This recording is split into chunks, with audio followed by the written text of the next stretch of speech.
After 26 days in jail and an 8-month-long investigation, superstar Shah Rukh Khan's son Aryan Khan has been cleared in the drugs on cruise case.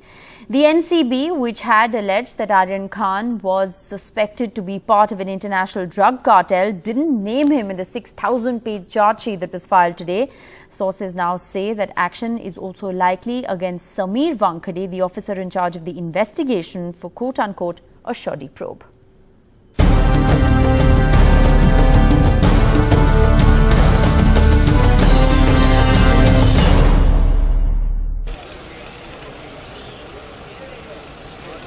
Aryan Khan, the son of superstar Shah Rukh Khan, has been given a clean chit by the NCB, the very agency which caught and arrested him in October last year for alleged possession and consumption of drugs.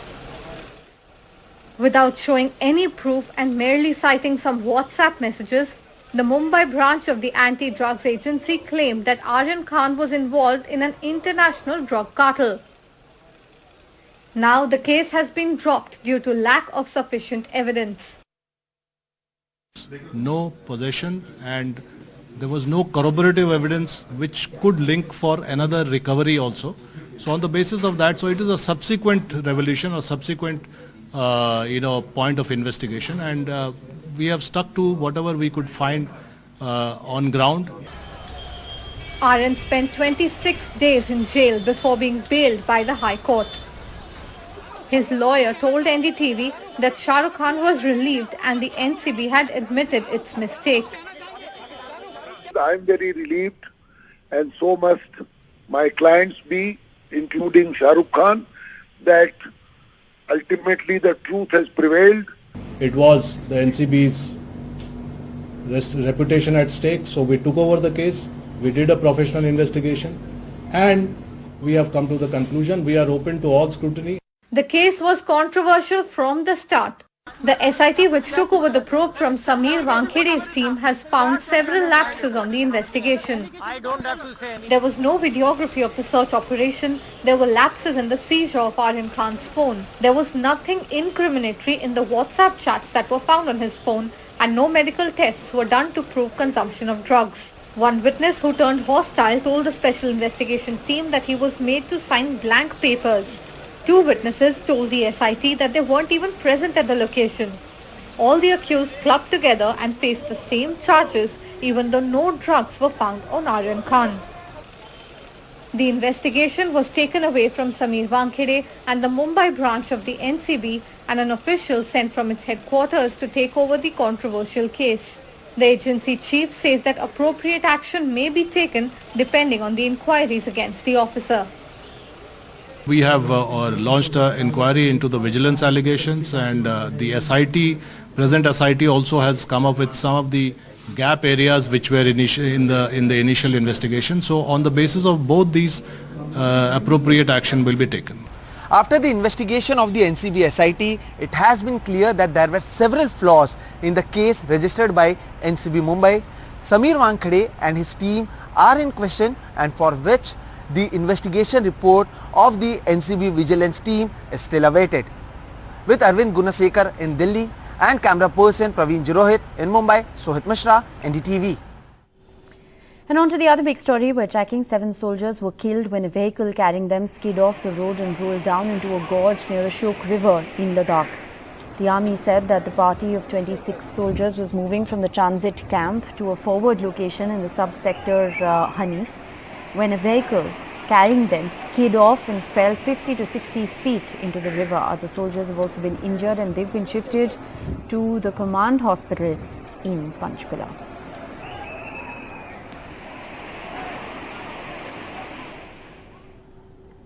And in a major offensive for Lashkar-e-Toiba, terrorists were gunned down in 2 separate encounters in Pulwama and Srinagar districts of Kashmir. 2 of the 4 who were killed were involved in the killing of the female TV artist Amreen Bhatt. In the last 3 days, 10 terrorists have been killed as a part of this offensive. Nazir with the details.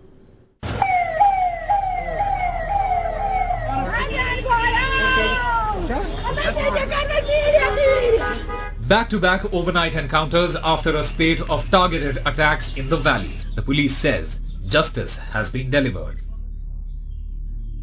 A day after the killing of Amrina Bhatt, a TV artist, the police say 2 terrorists who shot her were killed at Avantipura around 40 kilometers away. 2 other terrorists were killed in Sora area of Srinagar. Where few days back, police constable Safiullah Qadri was killed and his daughter injured.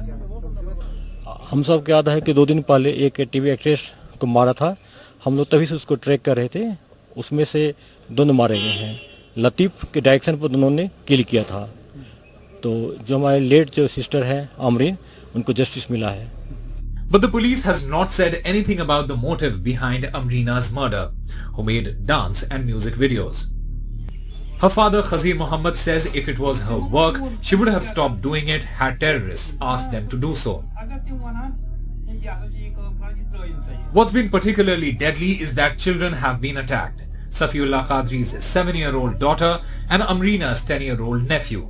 Both children were shot and injured. The 10-year-old describes how terrorists came under the disguise of video producers for marriage party. उन्होंने बोला अपनी मौसी को बुलाओ. मैंने जब बुलाया तो वो आई. उन्होंने बोला उसे बड़गाम में प्रोग्राम है. वो आ गई. फिर मेरी मौसी, उन्होंने बोला, मेरी मौसी ने बोला उनको आप कौन हो. उन्होंने उसी वक्त गन निकाला और फायरिंग की. उसके बाद मुझे पता नहीं मुझे कैसे लगी गोली. मेरा बेटा 10 साल का, वो भी निकला उसके साथ. तो उन्होंने फायर किया. दूसरे जो था ना, इसको उसको छुकी नहीं गई. गाँव पानी में गोली छुकी नहीं गई. तो सरासरी तो जुल्म की बात है, तो ना इंसाफी. Police said within 24 hours they have killed the killers of Amreen Bhatt. In last 3 days, 10 militants have been killed during a massive anti-militancy offensive in the valley. But the question is, will this stop target attacks, killing of innocent people? In Srinagar, Nazir Masoodi for NDTV. Well, more on India's power crisis now. Electricity tariffs could in fact rise in the coming few days. The government has said that reserve coal stocks are continuing to dip, and coal-based power plants now want to pass the cost of the imports that they are in fact having to do. They want to pass the cost of those imported tariffs on to, well, the customers. Coal-based power plants want to raise tariffs as there's been a sharp increase in the power demand, and the centre has allowed power plants to import more coal. Power plants used to earlier import 10%, now they can import up to 15%. Well, the other big story that we're tracking, a 25-year-old man, Vijay Kamble, was hacked to death in Kalaburgi by his lover's kin over an interfaith affair. The girl's brother, Shahabuddin, is among the 2 who's been arrested. On Wednesday night, 25-year-old Vijay Kamble and his friend was sitting under a railway bridge chatting when 2 men came and attacked Vijay with a shock absorber and a knife, killing him on the spot. His family says the reason is likely to be Kamble's relationship with a Muslim woman, the sister of Shahabuddin, one of the 2 accused. ನೀನು ಮಗನಿಗೆ ಚಲೋ ಬುದ್ಧಿ ಕಲ್ಸು. ಇನ್ನೊಂದ್ಸಲ ನಮ್ಮ ತಂಗಿಗೆ ಇದು ಮಾಡ್ದನೆ ನನ್ನ ಮಗಂದು ಕುತ್ತಿಗೆ ನಿನ್ನ ಕೈಯಾಗ ಕೊಡ್ತೀನಿ ತಂದು ಹೋದನು. ಯಪ್ಪ ನಿನ್ನ ಕಾಲು ಬೀಳ್ತೀನಿ ಕೈ ಜೊತೆ. ನನ್ನ ಮಗನಿನ ಇಟ್ಕೊತೀನಿ. ಯಪ್ಪ ಇನ್ನೊಂದ್ಸಲ ಮಾಡಲ್ಲ ತಂದಿನ್ರಿ. ಮಾತು ಗಿಟ್ಟಾಡಿ ಸ್ವಲ್ಪ ಟೀಗಿ ಕುಡ್ದು ಅಲ್ಲೇ ಕುಂತಿದ್ವಿ ಸರ್. ಕೂತಾಗ ಅವರು ಸಡನ್ಲಿ ಅಂತ ಎಲ್ಲಿಂದ ಬಂದ್ರು ಸರ್, ಎದುರು ಬಂದ್ರು ಅವರು. 2 ಜನ ಬಂದ್ರು ಸರ್. 2 ಜನ ಬಂದ್ರು. ಇಲ್ಲ ಸರ್, ಪರಿಚಯ ಏನಿಲ್ಲ. ಹೊಡೆದ ಮೇಳಕ್ಕೆ ಅವ್ನು ಒಬ್ಬ ಮುಖ ನೋಡಿದ ಮೇಳಕ್ಕೆ ನನಗೆ inspector. The accused, Shahabuddin, and his friend Nawaz are both 19 years old. Vijay Kamble, a scheduled caste, was a resident of Wadi town in Karnataka's Kalaburgi district, wanted to marry the woman aged 18, but her parents objected. And days later, Shahabuddin allegedly hatched a plot to murder him. The cops have arrested both the accused and have stepped up the security in the district to calm any tension, given the interfaith nature of the murder. A case under 302, 201, an atrocity act has been filed in Wadi police station limits. 1 year back, also, the accused had assaulted Vijay Kumar, and he had warned him not to speak to his sister, to which the deceased agreed, but still they both did not stop speaking to each other, and they continued talking. And Shahabuddin had a problem with that. Vijay Kamble was the sole breadwinner. He was working as a cook at the railway canteen in Kalburgi district of Karnataka. In fact, loving beyond religion has cost his life today. 2 people have been taken into custody. They've been produced before the magistrate court as well. In Bengaluru, with camera person Govind Murthy, Shrija for NDTV. And while moving on, there's been another drug seizure at the Mundra port in Gujarat as a part of Operation Namkeen. 56 kgs of cocaine worth over 500 crore rupees have been seized near the Mundra port in Gujarat. The drugs were found in a container imported from Iran. Operation Namkeen, as it's been called, is because the drugs were disguised as salt. Now, this is the second big seizure in 8 months at an Adani-owned port. 3,000 kgs of heroin, remember, was seized from the port in 2021. Now, that was the biggest ever drug haul that was probed by the anti-terror agency. Earlier, 260 kgs of heroin worth 1,300 crore rupees was also seized from the Kandla port last month. And western ports are being used as a transit by international drug network, according to intelligence agencies. Back onto our big international focus. Chilling moments have been revealed from the Texas school shootout, which show parents begging the police to enter the school premises to stop the shooter. The Texas police has come under severe scrutiny over their response to the school shooting. Parmeshwar has the details. 5 days after buying 2 semi-automatic assault rifles, on the 24th of May, somewhere between 11 and 11:15 a.m. local time, Ramos sent a series of 3 private social media messages. Now, the first one read, "I'm going to shoot my grandmother."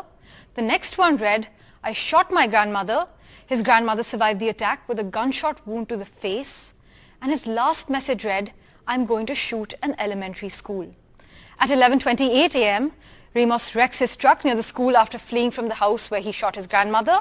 He then jumps out on the passenger side with a rifle and a bag. He sees 2 witnesses at a funeral home across the street and fires at them. He walks towards Robb Elementary School, climbs a fence into the parking lot, and starts shooting at the school. At 11:40 a.m., the shooter walks into the west side of the school, apparently through an unlocked door, and fires multiple rounds. It's now 11:44 a.m. After 4 minutes of Ramos being inside the school building, officers from multiple law enforcement agencies begin to converge on the school. The gunman shoots at the first officers responding to the scene. The officers move back and take cover. Then they approach the suspect again. Footage has also emerged showing panic-stricken parents of these school children screaming at law enforcement to enter the school. Around this time, the shooter enters the classroom and massacres the students and teachers inside it. Officers report hearing at least 25 gunshots from inside the classroom soon after arriving at the scene. Now, from 11:40 a.m. to about 12:40 p.m., officers on the scene call for more help. They request tactical teams. They call for specialty equipment, body armor, precision snipers, as well as hostage negotiators. It's now about 12:40 p.m. U.S. Border Patrol tactical teams have arrived. They enter the classroom and they finally killed the 18-year-old suspect. Officials confirmed that Ramos climbed the fence onto the school grounds and began firing before walking inside unimpeded at 11:40 a.m. A Border Patrol tactical team went into the school only an hour later at around 12:40 p.m. and killed the 18-year-old shooter. The gunman's final 90 minutes have fueled major questions about police delays in the mass shooting that has left 19 little children dead. And while it's been a proud moment for India, as the Booker Prize has been won by a Hindi novel for the very first time. Gitanjali Shri has won the Booker Prize for Tomb of Sand, which is originally called Ret Samadhi. It is set in northern India, and the book follows an 80-year-old woman in a tale that the Booker judges called irresistible. The winner of the 2022 International Booker Prize is Tomb of Sand by Gitanjali Shri, translated by Daisy Rockwell. Never dreamt of a Booker.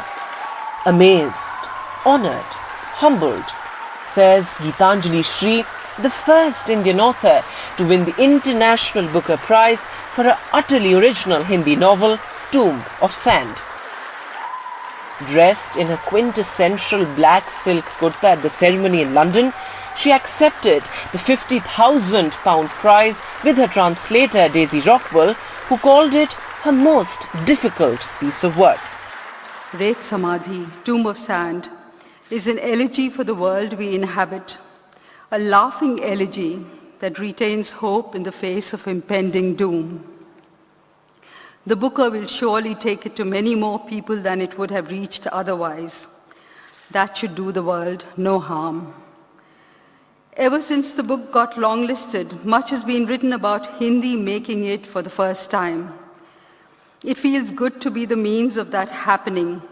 Originally written as Ret Samadhi, the book has become the first novel in an Indian language to have won the Booker Prize. The book is a poignant account of a woman's memoir of the horrors of the partition. She wanted to find a translator for it. So, like many successful Indian couples, we had a matchmaker. Calling the book a deserving winner, the jury said that the book is a masterclass in exploring identity and is imbued with a passion and power which the world could do with right now. I think that it has an exuberance and a life and a power and a passion which the world could do with right now. The book, she says, is not just her voice. It is representative of a prosperous and incredibly diverse Indian tradition. Literary tradition in Hindi and in other South Asian languages. World literature will be the richer for knowing some of the finest writers in these languages. The vocabulary of life will increase from such an interaction. At a time when Hindi as a national language is at the center of raging political controversy, Gitanjali calls her book a representation of the rich tradition of all South Asian languages. Boundaries and divisions must be broken to be one. These lines really resonate, particularly in today's milieu. With camera person Kanan Patra, this is Vedant for NDTV. Gitanjali Shri, this award comes at a time when there are all these raging debates here in India on language imposition.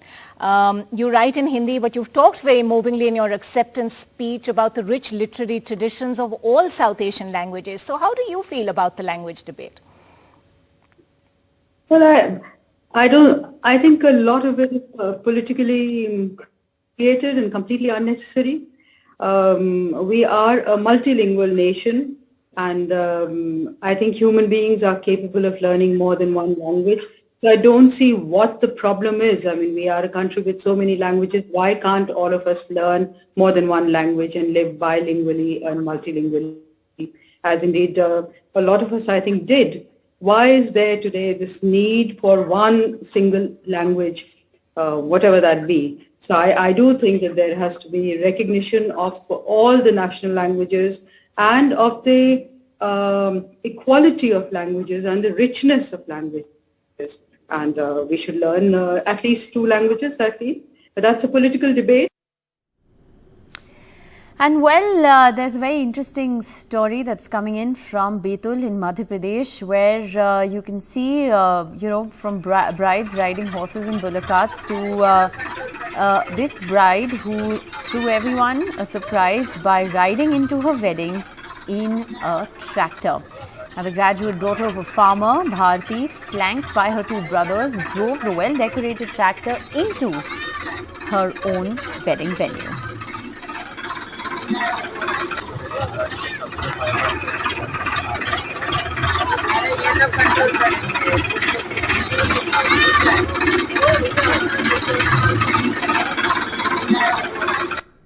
While breaking all sorts of stereotypes there.